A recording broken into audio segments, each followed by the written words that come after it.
Would you start it? Oh, okay. Yeah. Welcome to Sierra Nova Comics Podcast, episode 14. Today we have Joseph with us. So Joseph, tell us who you are and what do you do?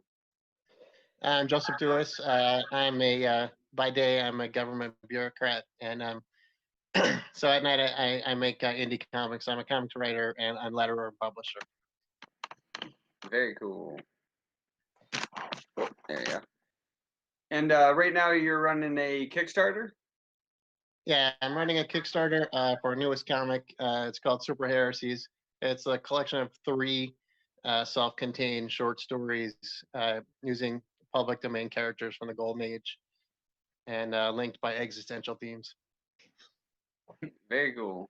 Yeah, and you're part of that other one that Taurus Comics is doing.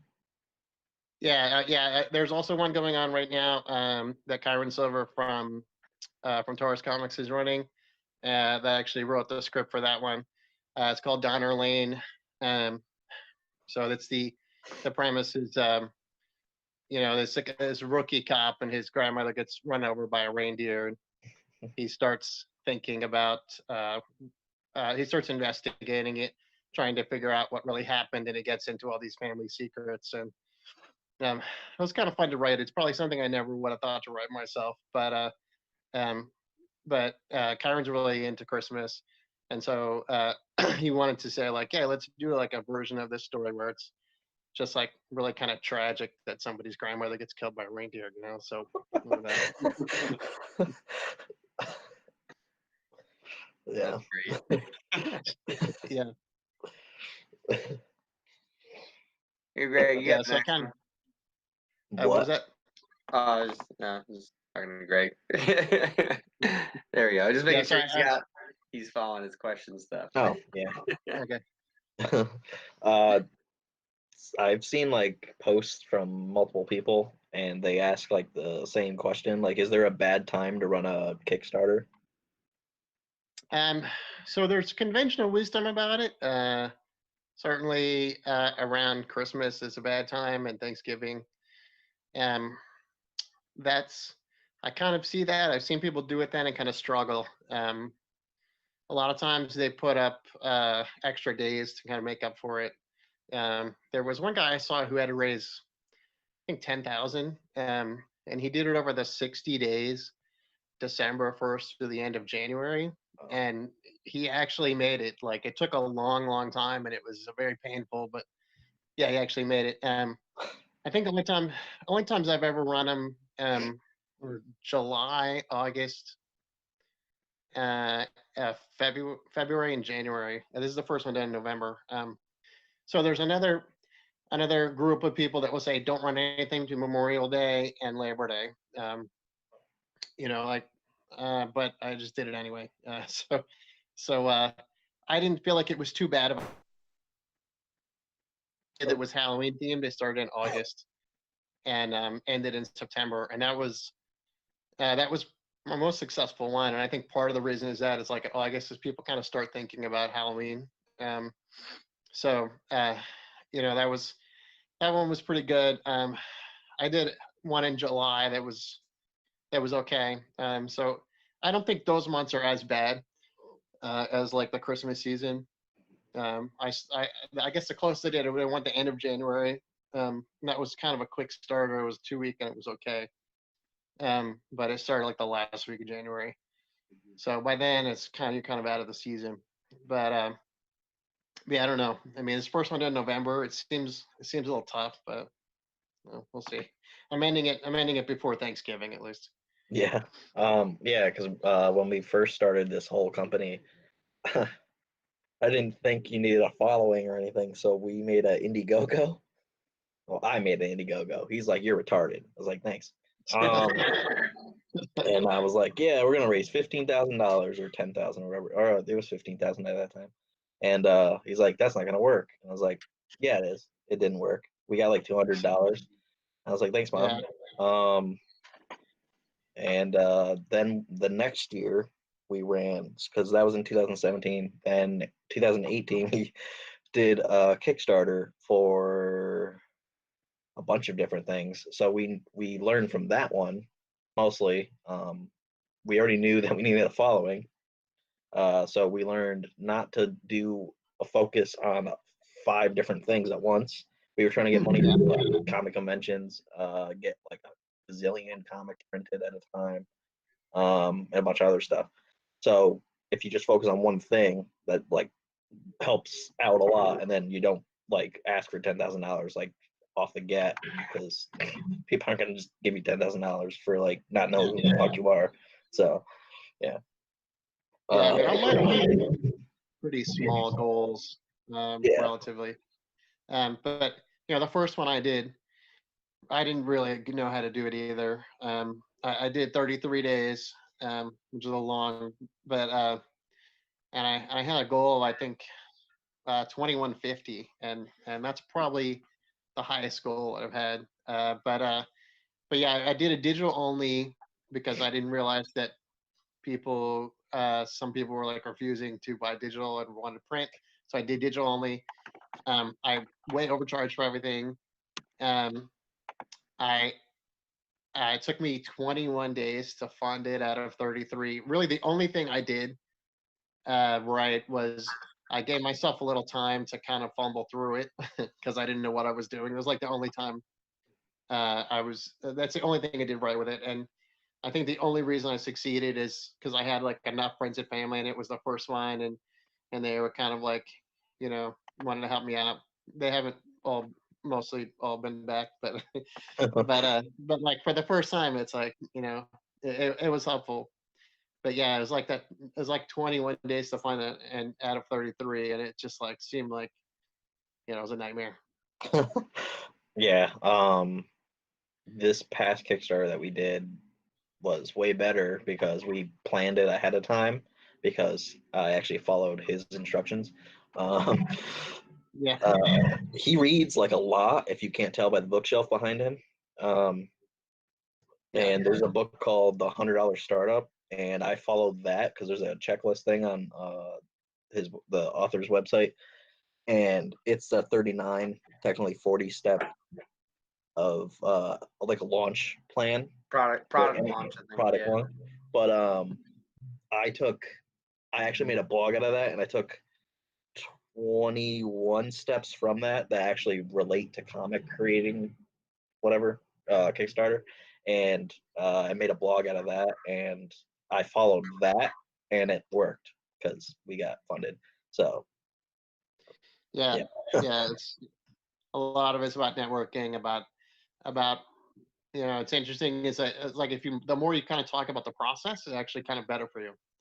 Um, like I think the first one I did, I didn't really talk about the progress of campaign or anything like that, and this was really tough. And then the second one I did, I really kind of talked more about where we were in the campaign and how well we've been doing, and how we were doing things, and it was a little better. So it's actually really good to be transparent. It's something that's not really natural to me for sure, but you see people that do it, and they're pretty successful. The problem is it just kind of takes a lot of time. Takes a lot of your time to run a blog or do a podcast or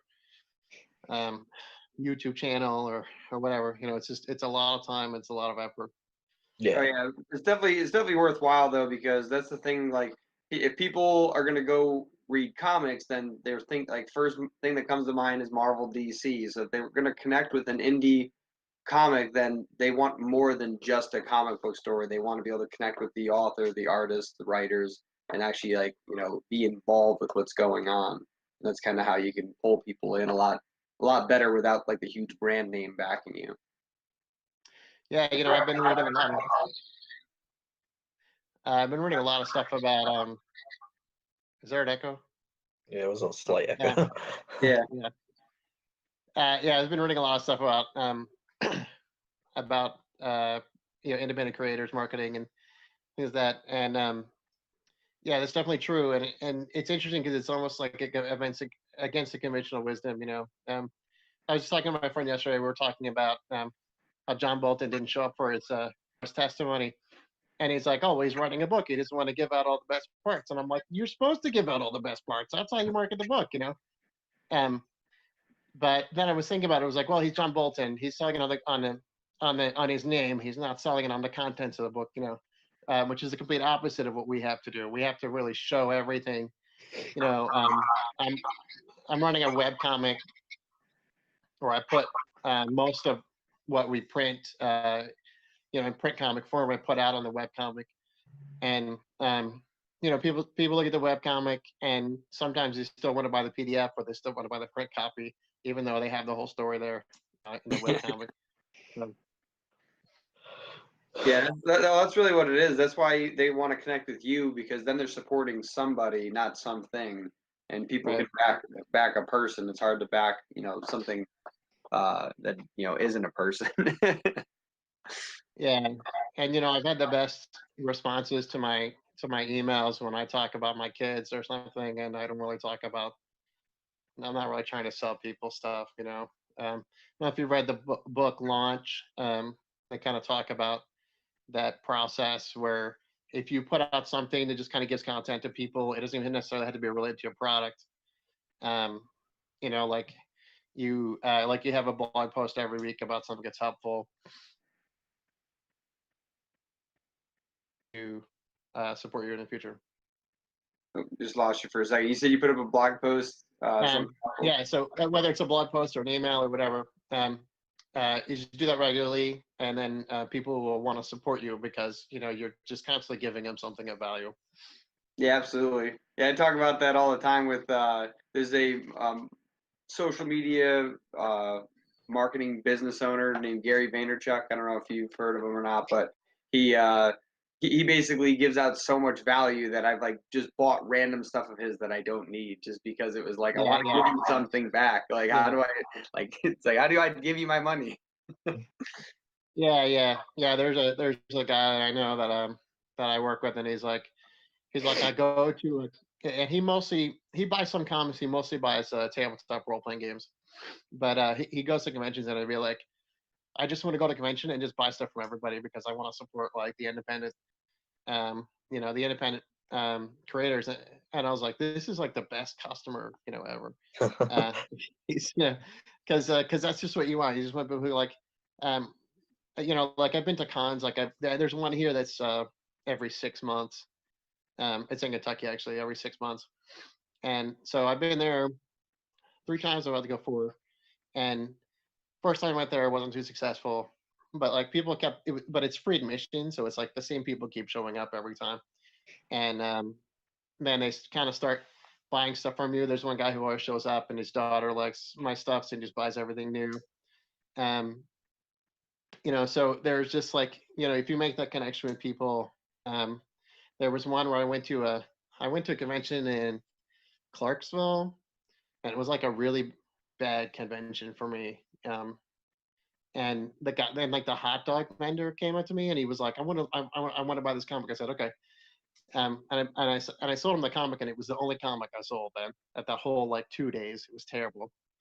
And then I saw him a month later at a different convention. He's like, oh, that comic was so great, you know. It was the one in Kentucky. I saw him there. So I was like, wow, like, you know, it just, people have to get used to you, and they have to kind of, you know, be convinced that you have stuff that's interesting to them, and then they'll kind of come on board. But it's slow.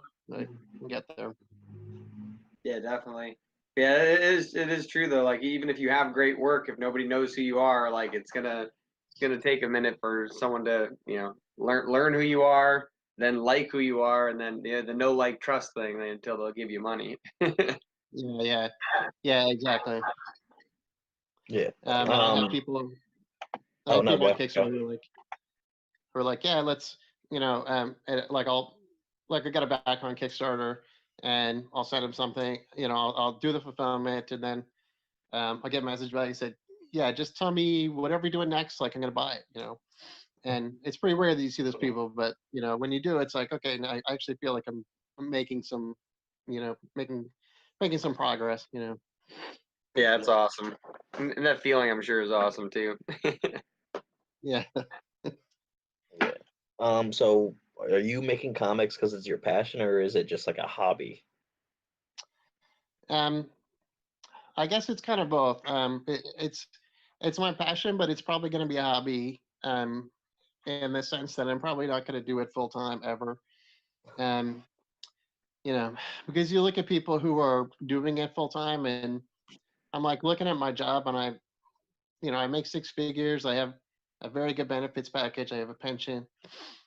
I'm already halfway through my career, so and I look at people who are successful, and they're making about successful at comics, and they're making about a third of what I'm making. And so I'm just like, all right, I have to feed my kids, so I guess I'm not going to do it full time. I do want to make it so that it's like a source of additional income because we all need that. I'm not quite to that point yet, but that's certainly something that I want to do with it. I want to kind of do it better as a business. But I don't think I'm ever really going to have time to spend on it full time. That's very cool. It's actually interesting because we've had a lot of creators that like that's their ultimate goal, but it's cool to like anyone could be a comic creator. That's why it's very cool to just get that side of it. Yeah, I think I wanted to do it full time not too long ago, but I just was kind of like, why am I doing this? Like, and also if you have a day job, you can do whatever you want with it to some extent. You can sort of not like I have extra money or anything, but but you can sort of take a chance on it that you wouldn't necessarily be able to if you're living hand to mouth. Yeah, well, the other nice thing too is that it all depends on what you want out of it. But yeah, like having it be your source of income can sometimes, devalue it for some people, and things like that. Where like if you know that you have to pump out a comic every month just to make ends meet, then it might not be the same enjoyment you'd get if you just have a steady source of income. Like I'm assuming you at least enjoy your job a little bit. I mean, not particularly. Oh, I've been through. Did we lose? Oh, there it is. there we go. Yeah, I've been through several different jobs since I've been with the government. It's not great, but whatever. I'll do, I'll do, I'll do it. Whatever. Nobody likes their job really, so. Hey, I like my job.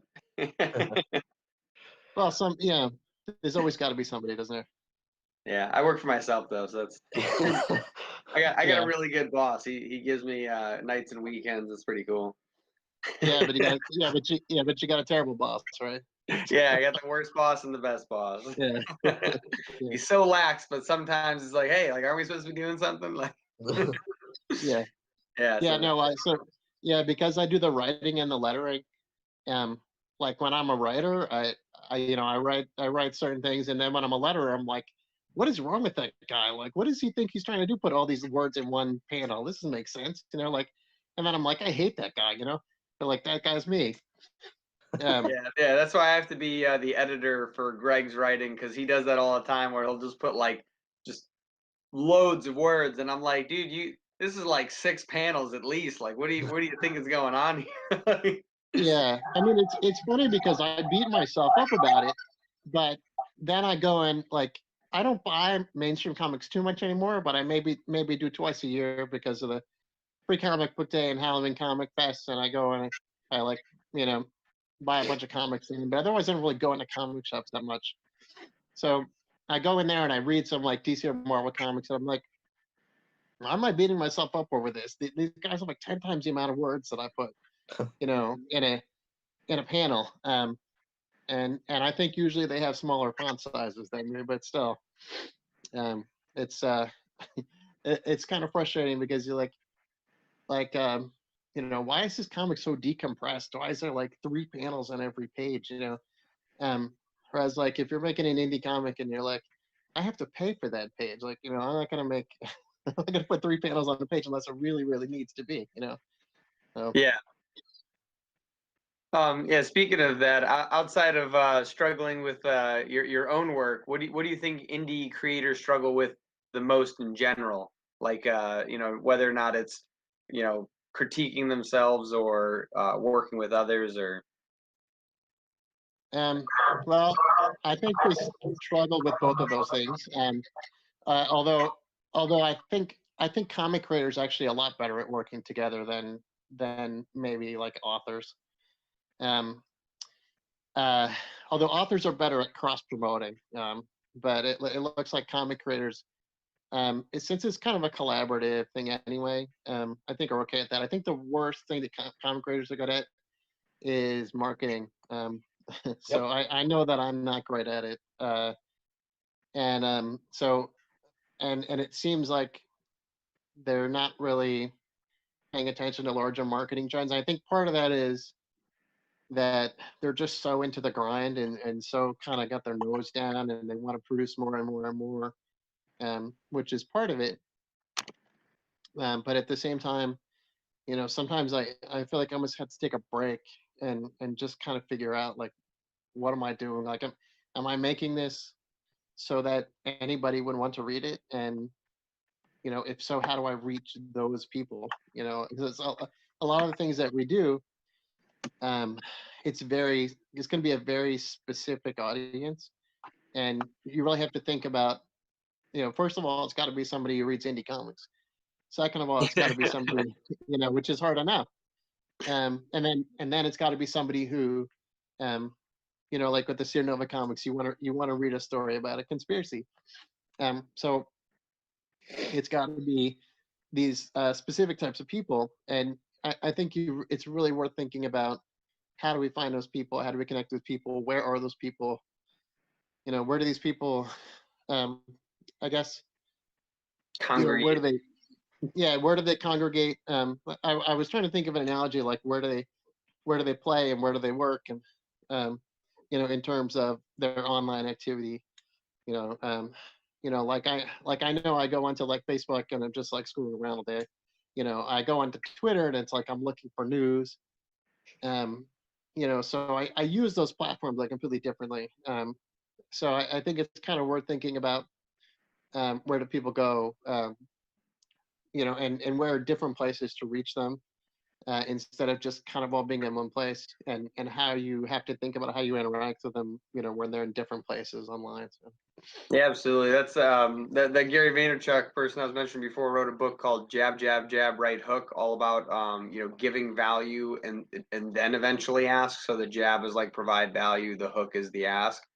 And Yeah. what he talks about is like he breaks down all the platforms. It was written back in like 2011 or something, and so it's a bit outdated, but the ideas are still the same. And the point is like whatever someone goes to a platform for, give them what they're looking for. So don't Yeah. don't be like don't go to Twitter and just be like buy my comic. Like no one's gonna buy your comic. Nobody knows that. Yeah. Nobody knows who you are. Go away. Right? There's other stuff I'm looking at.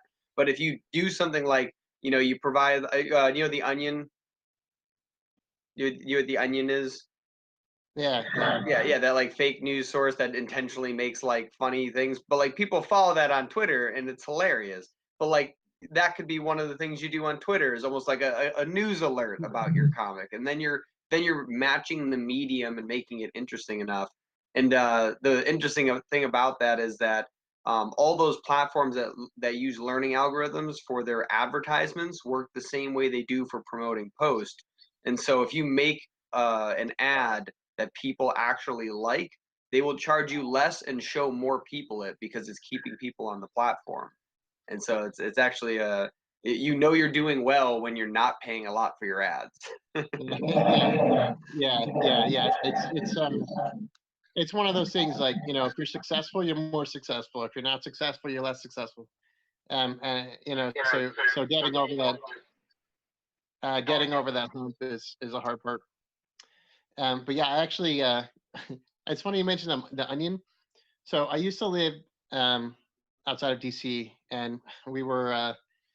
It was like, I guess it was early 2000s, and the Onion would have, newspaper dispensers everywhere.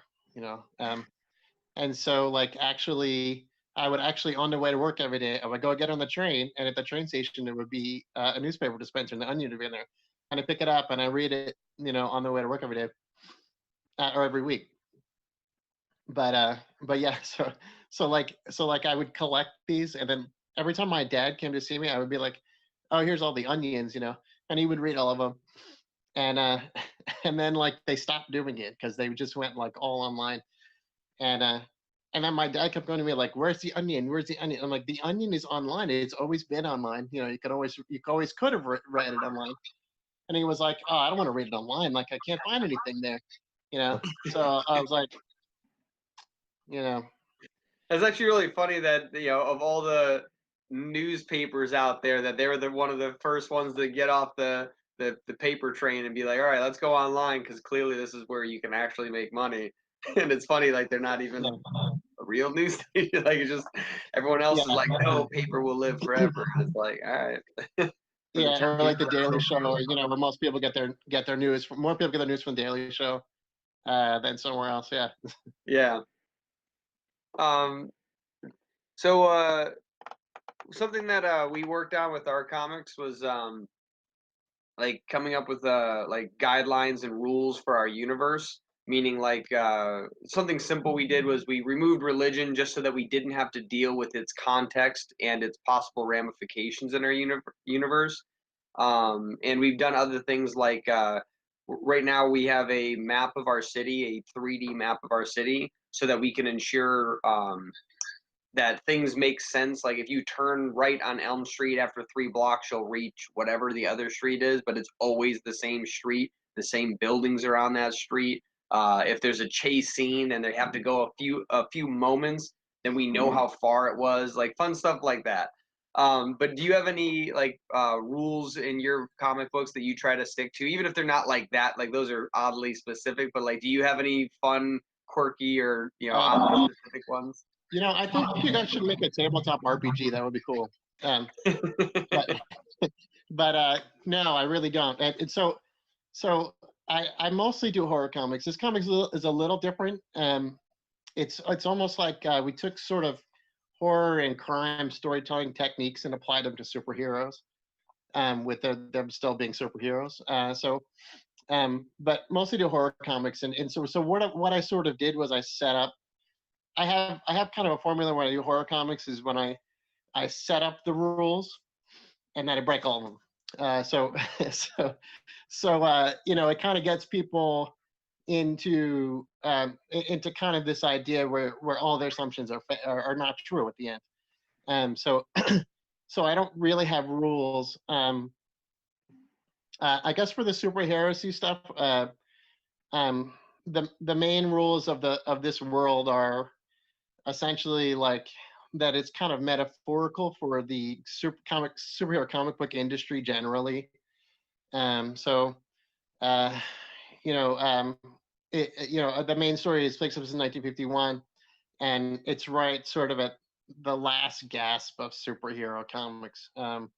So you have the characters kind of unsure where their place is in the world. A lot of them, one of the reasons I use these Golden Age characters is because in the Golden Age, the tropes about superheroes weren't really fully established. So you had some characters that had a code name but didn't wear costumes. You had some characters that wore costumes didn't have a code name. Some characters that didn't have secret identities, and some that did. Some of them that didn't even fight crime; they just fought in a war.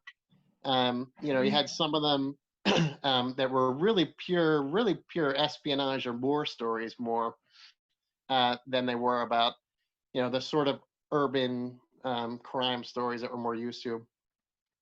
So what I did with this is after the war they're kind of they keep going, but they kind of adapt to fighting crimes and saboteurs and spies and stuff like that. But they're really kind of unsure about where the place is in the world. Some of them have just retired entirely.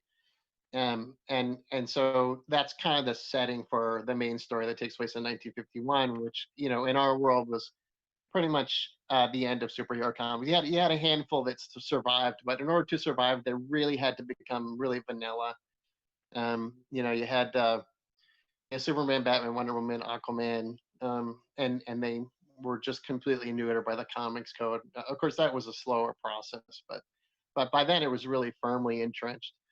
So the only real rule I had is it was going to be metaphorical, and it was kind of going to be a meta narrative. So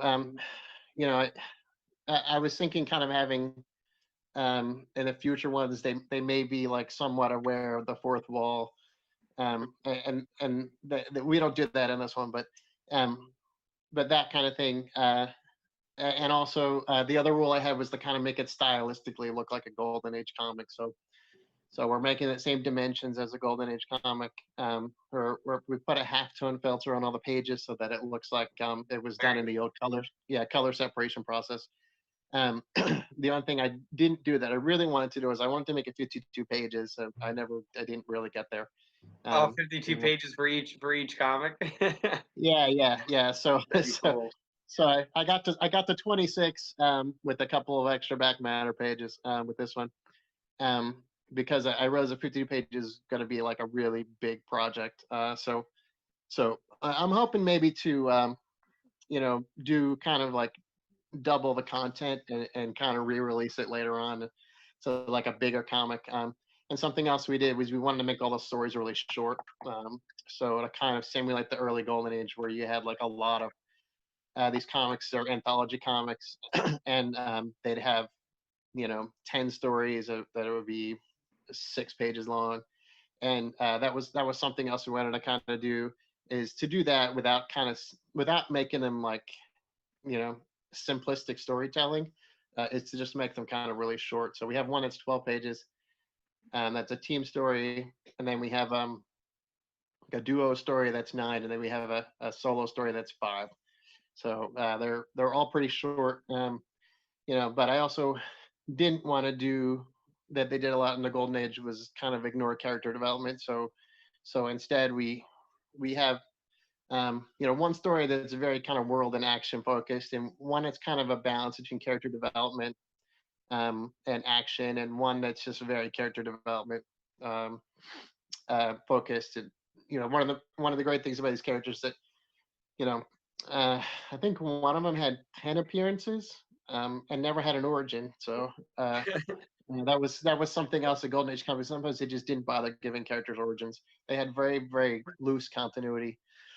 But then the rest of them, most of them had 1 or 2 appearances ever. So we were able to kind of do some character development with them because they just were abandoned.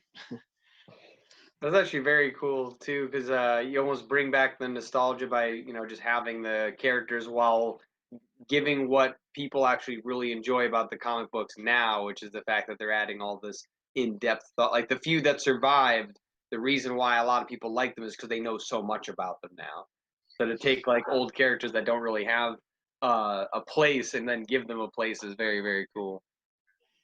Yeah, and most of them they take place after their last appearance. I think one of them is before the first appearance. But yeah, most of them it's kind of after last appearance. So they've had lives and stuff. It's been 5 to 10 years since they really had their first appearance. So they grown up and they had lives. That I guess that was another rule we have, is that the characters have to age and they have to grow up, and and I didn't want to take them too far out of their, like I didn't really want to do World War II stories, but because everybody does that. So I really wanted to do early Cold War stuff, late 40s, early 50s, maybe in the future we get to 60s, but that's probably going to be the farthest. To just kind of show these characters aging over time and what happens with them. And I guess another rule we have is that we're not going to have like a huge cast. We probably won't have more than a dozen or so at the most, and most of them are not going to be fully developed. But yeah, so it's the assumption that there isn't like a huge, and it's basically in a real world. It's not like an alt history or anything. I mean, where they had an impact on the world, but everything turned out pretty much in a way that's familiar to readers. You know, with the horror stories, I like to put them in the real world because people can relate to the real world. Um, with superheroes, you kind of have to have a balance between whether it's grounded and whether it's fantastic. Um, so you know, it has to be familiar enough for people to understand it, and you know, without like coming to the first page and being like, "What's going on?" You know, like Yeah, I kind wish of close to like the original Captain America, where he's just kind of in war with people, but like it doesn't change what you know about history. It's almost like there was just this warrior you didn't know about who was amazing.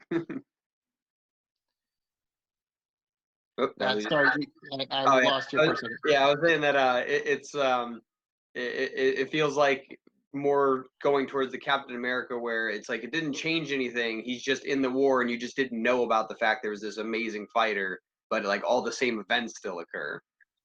Yeah, yeah. So our one story in the comic that takes place in World War II, it takes place right at the end of the Battle of Stalingrad in 1943, and so and it's the last day. It's like the day that the Germans are negotiating. You know, they're negotiating their surrender because they've lost the battle. So so the characters kind of mention that, and I had to mention it at one time, like, you know, yeah, the Germans lost. They didn't count on Octobriano helping us. And so that was a character that we didn't really use, but I just wanted to like kind of throw in another public domain character. So to kind of show that, yeah, things kind of went the same way, but it, you know, it was balanced where there were people on both sides, you know. So that was something that we just kind of wanted to throw in there, that it was, you know, there's things going on that are fantastic, but it's still basically the real world. That's very cool. You're great. You got the next one? Yeah. Since you're talking about the 50s and everything, like Mad Men and all that. That was a good show. If you could I time, haven't seen Mad Men, but I oh, haven't seen Mad Men, but I think I want to. I think I need to watch it because I think I'm going to set some of these stories in the '60s, and I really want to. Actually, so we were going to have a fourth story in this, and it's about Dash Dartwell, who has a super speed, and he travels back in time from 1962 to 1922, and so in 1950 he finds a journal that 1962 him wrote in 1922. And so he actually has three different fashions because the character doesn't have a costume. He doesn't have a secret identity, so he changes clothes all the time. So so he actually has like a 1960s fashion suit on, the 1962 version, and then he has a 1950s, early 1950s suit on. Um, and I just love doing that, like kind of showing the characters. And we did that with Amazona in the first story too, because she doesn't have a costume either. But in her story, which was in 1940, original story, she had 1940 style dress on. We changed it so it was more of a 50 style dress in our story. But yeah, I absolutely love fashion and kind of watching fashion trends and stuff like that. And so when I do more of these stories set in the 60s, like I think it'd be cool to kind of show these characters from the 40s and 50s. Maybe some of them had gotten off the fashion train, and some of them didn't. You know. yeah, yeah. If you could time travel to any time and anywhere, like once and only once, where and when? Can I come back or no? Yeah, yeah. But you can only time travel to like that one time and place. Okay. Say like you're stuck there forever. Yeah. I don't know. It's a hard question because, you know, I have a bachelor's and a master's in history, so that's kind of where I come from with all this stuff. Um, I don't know. I think I don't know. I might. This is probably a bad answer, but I'd like to go see P.T. Barnum's original traveling show in the 1830s. That would be interesting, and also kind of horrifying from an exploitive standpoint. But Yeah, um, that would be interesting. yeah, and also it wouldn't feel like terribly dangerous to go to. I don't think so. Nice. like you expect people to be like, I want to go back to the Crusades. I'm like, nah, I'm okay with that. Yeah, maybe I'll watch that through a looking glass. I don't need a. Yeah. I'll be at a distance. Yeah, yeah. Watch that on TV. Okay. Yeah. So Yeah, Greg always likes these lightning round questions, so I'm gonna run through them this time. But Okay. basically, the goal is just to spout out whatever you're thinking of right after a quick question. So, what's your favorite food? Yeah, I suppose it's fascinating. Uh, chicken and dumplings. Chicken dumplings. It's oddly specific. Nice. Favorite indie comic right now?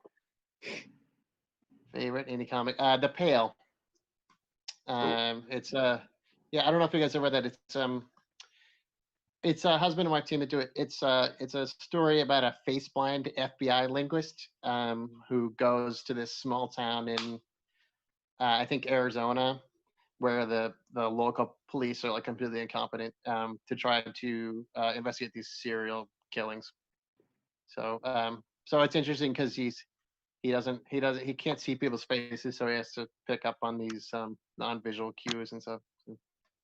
I would probably read that. I like serial killers. Yeah, well, they I hope they don't like you too much.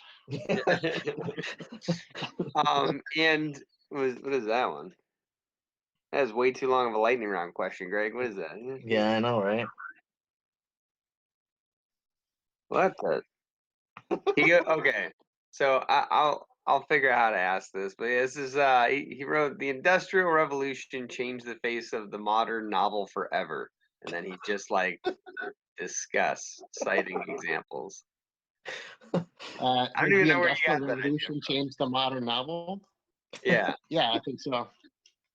How so? And um, yeah, I think so. Definitely because of mass production of the printed word. Do you not know where that's from? Me? Either of you? I have no idea what that's from.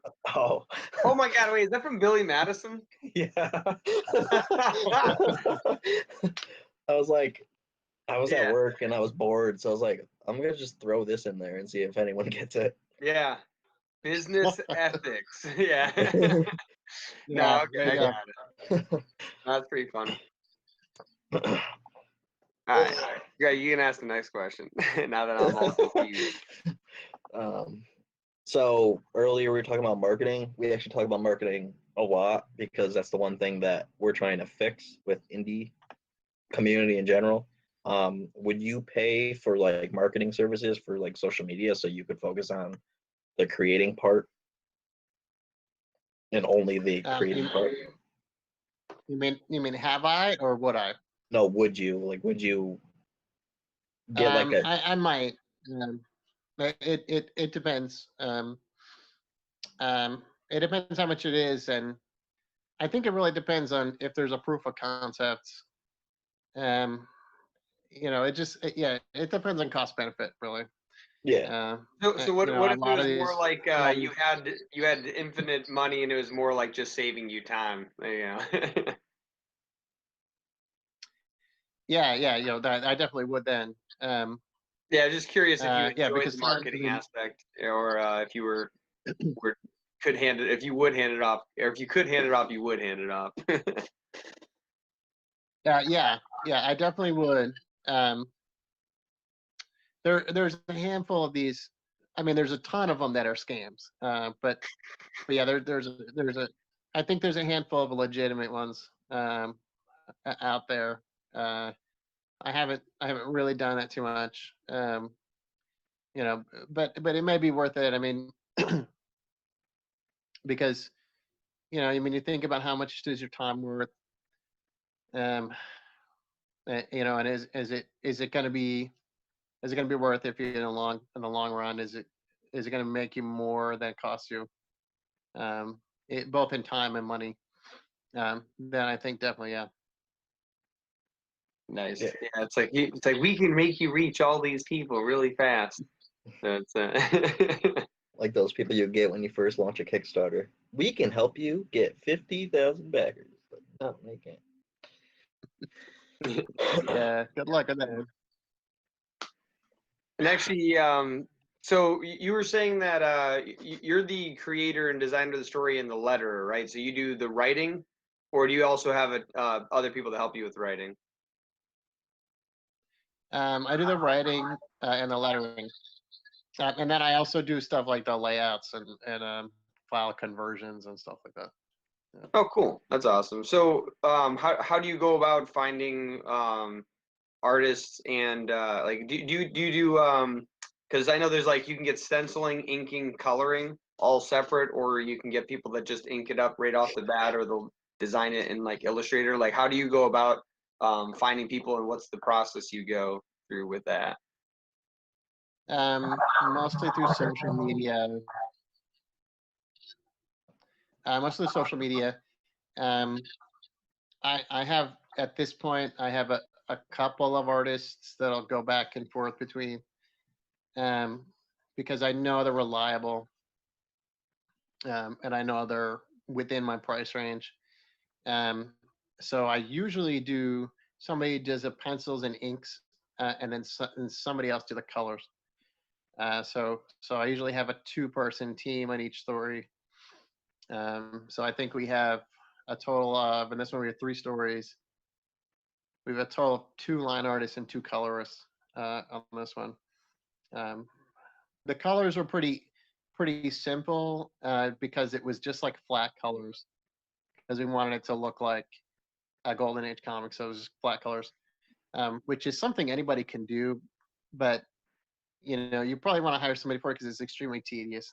I I tried to do it myself, and it was just like I don't have time for this, and it's relatively inexpensive compared to like the full rendering of coloring. So 100%. Yeah, the when we did our very first rendition of our comic, not even like that one was never printed. We I went through and colored that, and like, oh my God, like I got through. I don't think I even colored the whole thing. I think I only like started it. I think we ended up handing that off, didn't we? You colored like, no, I did not pay to get that colored. Okay, so maybe I did color that whole comic. It was like 6 pages, and it was like, yeah, yeah, it's so time consuming, and like, if you don't like yeah, really enjoy doing just that, like it's yeah, you're just like, oh God, dots and just like tracing the black lines and like yeah, and if you're getting like the full colorings and renderings, that's like that requires like real talent and oh yeah, real understanding color theory. Um, and there's no way I could do that. But just with the flat colors, definitely, it's just tedious and like my time is not really worth that. So, yeah. so I did hire somebody to do the flats. Do you do the halftone Uh, after, or like are you the one that renders the halftones? yeah, I did the halftones. Yeah. Very cool. So the first story actually was supposed to go into an anthology last year that didn't come out. Um, so so our colorist actually did something like a halftone, but also made it look kind of old and put little burn marks and stuff like that on the pages. Um, so I didn't touch that one. I didn't put a filter on that one. But then the other two, yeah, I did. But it's pretty easy to do.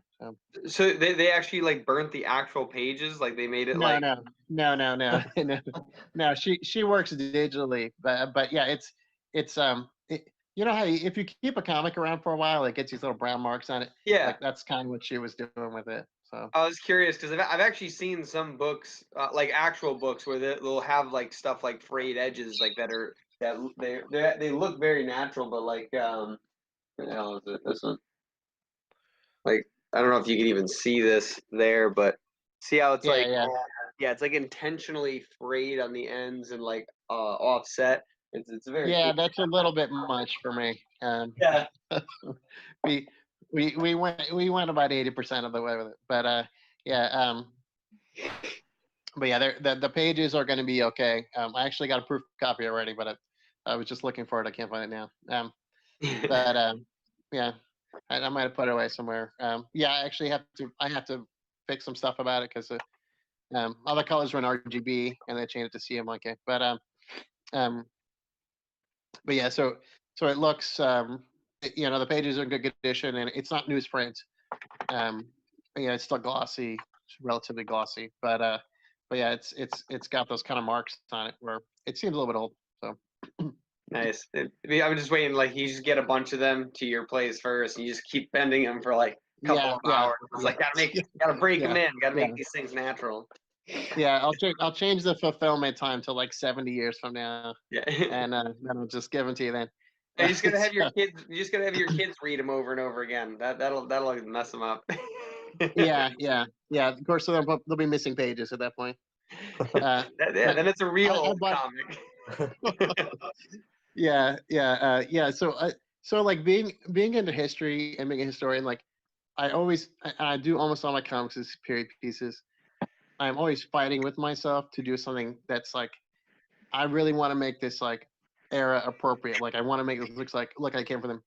And then I have this other side of me that's just pragmatic, and it's like, that's insane. Like you can't do that, And so I usually end up someplace in between.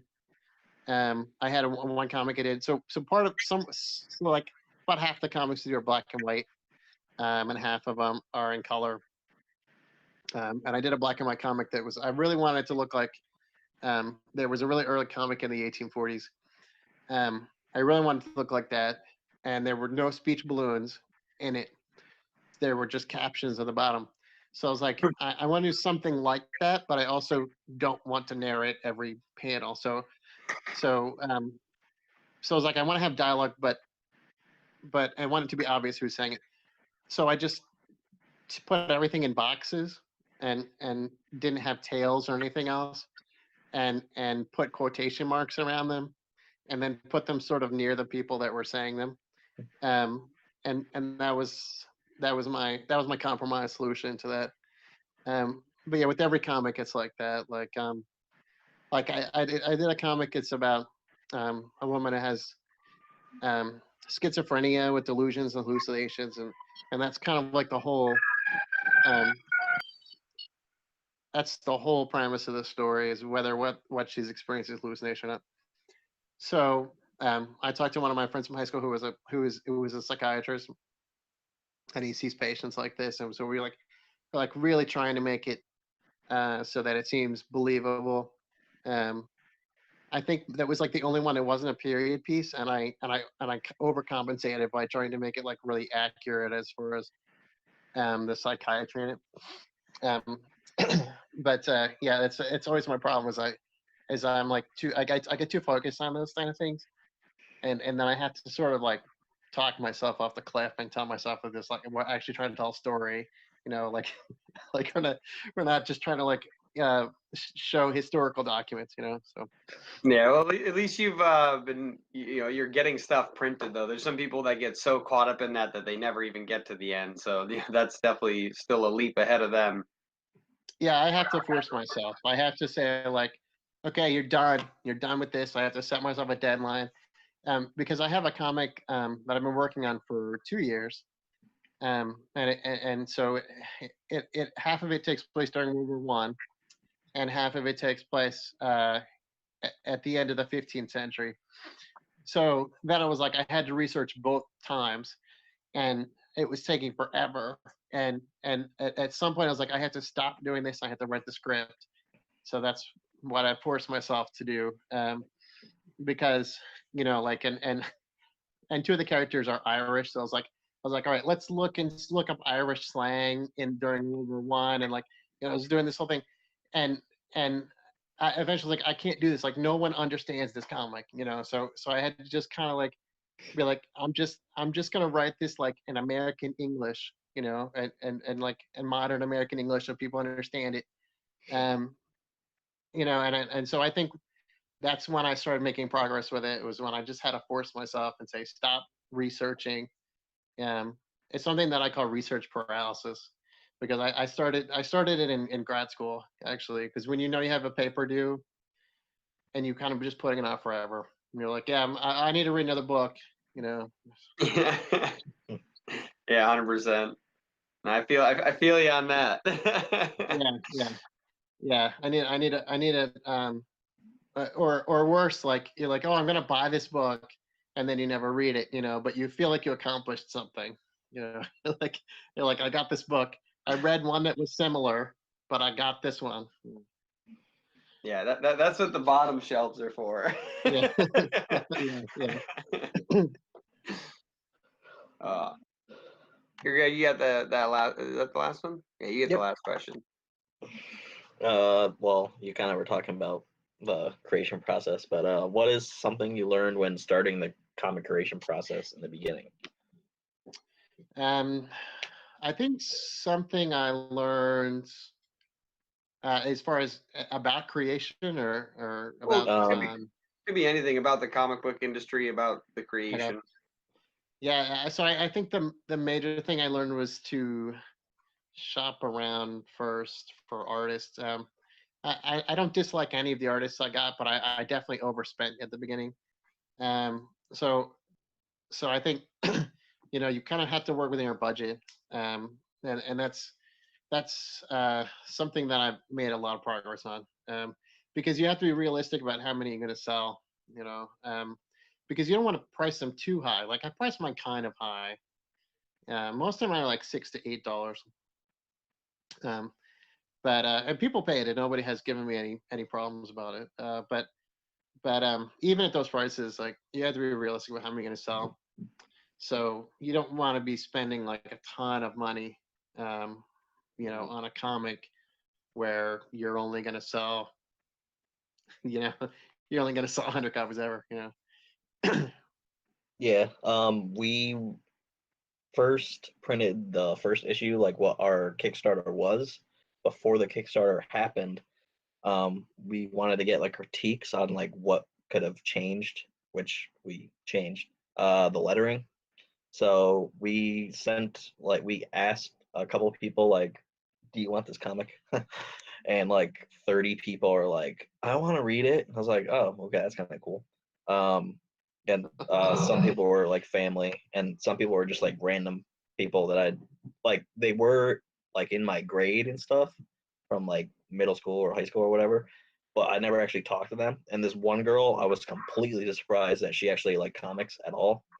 She's like, "Oh no, I like comics and like superheroes and like all that shit." I was like, "The fuck?"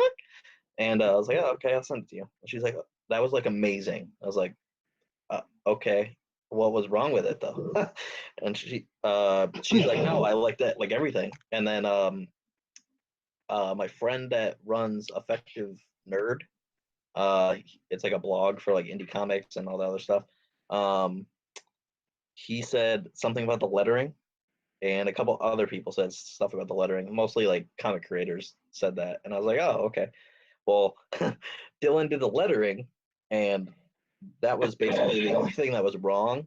But now we had someone look at it again, and they found some little critiques. So if you like dive deep into it, which Dylan does when he like looks at the script in the first place, um, you can find these little critiques of like, oh, you can like always make something better. So we changed the lettering. That's why we did that Kickstarter, basically, was to change the lettering and make it more professional looking. um, and uh, where was I going with that? um, wow. What you learned about the process. Yeah, so I learned that. And you should actually get a letterer because they know what they're doing. Yeah, no, I agree with the lettering. The lettering is really critical, and I wish that I had done the lettering on the first one a lot different. Uh, there's a lot of problems with it. But I kind of decided I was just going to move forward. At some point, I want to redo the lettering and redo like a different edition, because that comic is one that I still have not met the production costs on. Um, so uh, so yeah, I'm not the best letterer. I have part of it. Um, Part of it was that I did the lettering for a lot of these comics in kind of non-standard ways, because they were supposed to look different. But again, it's all a pragmatic versus like artistic pull again. There's definitely good and bad ways to do lettering. Um, with this comic, we kind of try to make it look like a Golden Age comic. So intentionally broke some of the lettering rules, but I think it looks okay. And I've had some people look at it and it seems okay. So it's if you look at a Golden Age comic, and we actually looked at specifically the ones that these characters appeared in, and tried to. So we actually have three different sort of dialogue and lettering styles. In terms of the dialogue, the shapes and sizes of dialogue balloons, we did them differently in each story. To match To the kind of era, like, what's that? to match the originals, you mean? Yeah. To match the kind of different styles. Then, something else about the Golden Age comics is that aside from the tropes not being established, like a lot of the sort of trade craft wasn't established either. So you'd have people who look at it now and say it looks like crap. But at the time, it's just because everybody was kind of doing their own thing, and nobody really, there was nobody who was like, oh, you can't do it this way, you can't do it that way. So some of these comics, everything is left justified, which is really interesting. Because usually you have things that are center justified, but in some of them they were center justified. And some of them you actually had captions that were different colors in every panel, which I think is really interesting. So we did a little of that. Something that they really were fairly consistent on is that now you tend to have one circle for each, mostly for each sentence, sometimes two sentences if they're small. But then they usually just had one circle for all the sentences. So that was probably the major thing we did differently. Something else is one of those stories is that so in one of the original King of Darkness stories, the tails had these little rounded semicircles on each side of the tail. So we did that, and that was extremely frustrating. But we did do that, and because they were hand drawn, they were different sizes for each bubble, so kind of varied them a little bit. So I think the lettering is really interesting in this, and I don't know if it's good, but we'll see. That's good that you still did the research though, because that's the thing that like I did like the most minimalist research when I did the lettering, just because we were trying to get it done, and that's why I like getting an actual letterist that knew all the rules and stuff, because like there was tons of stuff I just didn't know because I didn't look into it deep enough. But the fact that you even like looked into the old comics, got old comics, and like this is how they do it, like that alone can severely help with what you're working with. Yeah, and it helps that pretty much all of these old public domain comics are available online for free. So, there's just tons and tons of stuff for you to look at. So and that's something else I had to stop myself from doing. It's like I'm not gonna read all of these. Like I've read all the appearances of the characters, and it wasn't that many comics really. It was like less than, it was probably less than 100 pages total. All these characters, because when they were in a story, it was six or 8 pages. So Nice. Is there a site you go to for the comics, the public domain ones? yeah, there's two different ones. One is digitalcomicmuseum.com. The other one is comicbookplus.com. And that What was they're that in first one? CB. What's that? What was that first one? Digital Comics what? Digitalcomicmuseum.com. Museum. Yeah, and the other one is comicbookplus.com. And they're both free to use, but they do accept donations. And they're kind of crowdsourced, so a lot of people have different comics, and they have scanned them in, and they're mostly in CBR and CBZ format, so you need a CBR reader. But yeah, I mean, once you get on there, I mean, some people are just taking those and printing them up, and making new copies of them. That's fine to do. It's all public domain stuff. So No, that's very cool. Do you know who Tim Ferriss is? Tim who? Tim Ferriss. He wrote the 4 Hour No. Work Week. What? No. Okay, yeah, he wrote the 4 Hour Work Week. It's one of like he's written like 5 best-selling books. I got like I'm pretty sure I got all of them now. But yeah, they're all like this friggin' big, like huge like encyclopedic books. But what he did too is he went through like the old philosophy books like Seneca's there was Letters of a Stoic, Meditations, all those books that are public domain, and he got them all like rewritten in PDF that you can download for free, and I think you can buy the physical books. Like, yeah, it is cool, even like because yeah, they're not being used anymore, and people could still appreciate them. So printing them up new is still very cool. Yeah, yeah, exactly. Yeah. But anyways, I think that's all the questions we have. But definitely, we want to make sure people know where to find you. So, what places can people get you online? The Kickstarter now is at superheresies.com. And my company website is at heresystudiosllc.com. And I have a Twitter at Heresy Studios LL because I ran out of characters. And then I have a Facebook, Heresy Studios LLC. I also have a Facebook page, The Order of Dracula, for our first comic, and we're going to be doing a second comic. It's a sequel to it, called A Crusade of Dracula. And then let's see, I have an Instagram, Heresy Studios LLC Comics. I think I have a Tumblr, but What's Tumblr? yeah, exactly. But no, that's great. So yeah, thanks for joining us. We'll keep you on for a couple more moments, but we're gonna cut the podcast. So thanks for joining us, everybody. Thanks for having me. Do you get it? Do you get it, Greg? Yeah. All right, cool. Yeah, definitely. It was awesome talking with you, and it's cool.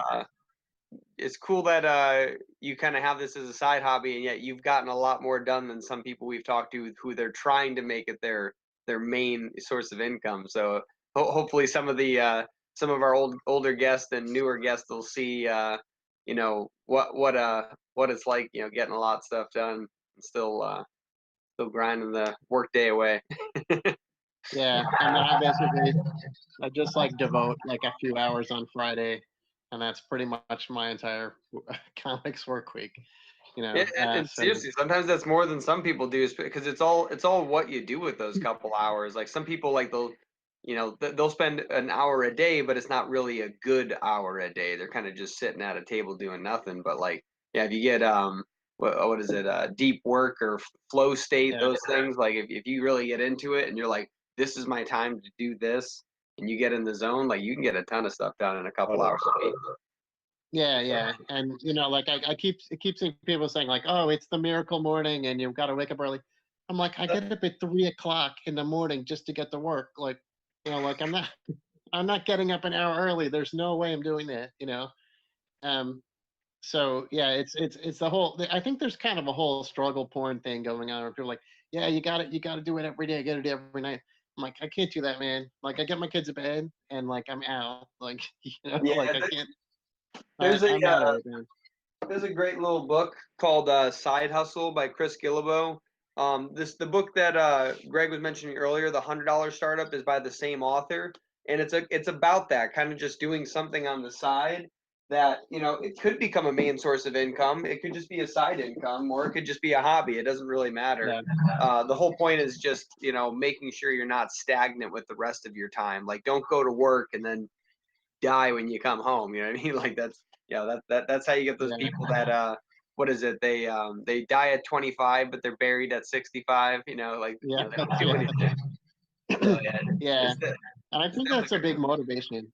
That's a big motivation for me. Is like I was like, I'm just kind of going in and going through the motions every day, and like I had to raise my kids, and that's kind of fulfilling. But like, I don't want them to be like, I don't want them they're cool, I to guess. yeah. No, I mean, but that's the thing. Like, I don't want them to be like my legacy, because I want them to go and do their own things. Like I want them to be themselves. Yeah. So I feel like I need to leave something behind. Yeah. Yeah, 100%. No, I definitely agree because that a lot of people. That's what happens is like they have all these like my brother was talking about this the other day how he was work. So my brother works in the music industry. He does music production, mixing, creates beats, and records for artists and bands. And so basically, he was working with this one artist, and suddenly he had a kid, and he's like, "Oh, I'm not really feeling it anymore," and he just kind of like detoured. And like a year goes by, and he's like, "I think I need to get back into it." And it's like, yeah, you should never have left. Like you don't like a kid is important, and you should spend a quality time with them. But quality time doesn't mean all of your time because if you're spending all your time with them, you're also not setting a good example for what they can accomplish in their life. All you're showing is that you should get a job that pays a ton of money and have kids. That's it. And it's like, what? Yeah. Like, there's so much more. Like, Yeah. you can enjoy Yeah. life. I think it was definitely a motivation for me because, I think before we had kids, it was like, yeah, I'm going to do that at some point. Then when you realize you have kids and you're like, oh, I guess I have to start doing that now. Like, because, like there's not going to be a better time for me to do it ever. So, so That's that's actually when very cool that's how you thought of it because so many other people are like, oh, I'll do it after the kids. And it's like, no, you won't. yeah, yeah. I think, one thing is I've had gray hair since I was 22, but they were always on my head.